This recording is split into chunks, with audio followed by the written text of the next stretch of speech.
jërë ngeen jëf mbokk internet yi yéen ñi ñuy topp saa su ne ñu jaajëfal leen bu baax a baax si ànd bi ngeen ànd ak ñun di leen wax ngeen wéy di abonné te ngeen di activé cloche bi waaye bu leen fàtte di like vidéo yi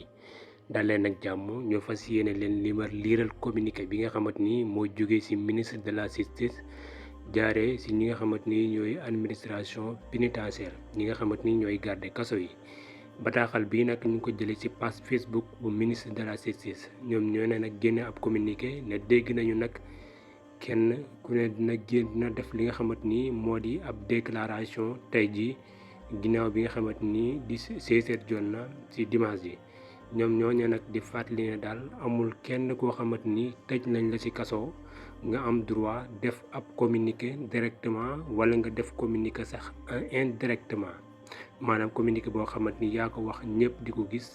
wala sax nga def communiqué boo xamante ni kat da nga koy yónnee ab nit mu génne di la ko waxal nee nañ loolee nag maanaam suñu yoon bii di suñu luwaa réew mi da koy tere. ginnaaw nag bi ñu déggee ki nga xamante ni moo di Ousmane Sonko def moom it ab benn posté ci Facebook am di wax ne tey jii ci dimanche bi 19 novembre 2023 bu 4 heures jotee dina def ab communiqué pour message important boo xamante ni dina ci wax ak sénégalais yi. ci ginnaaw boobee nag lañ jot benn communiqué boo xamante ni mu ngi jugee ci ministre de la justice jaaree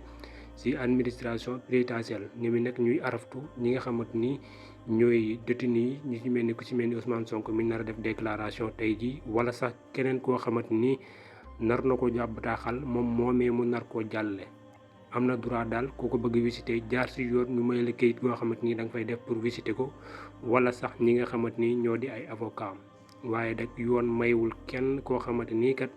moom mii dalaa bindaa bataaxal jox la ko yow moom nga di ko jàllale ndax loole nag ay daan yu métti mu ngi ci fekk ki nga xamante ni moo koy def. communiqué bi ñu jëlee ko ci page Facebook bu ministre de la justice.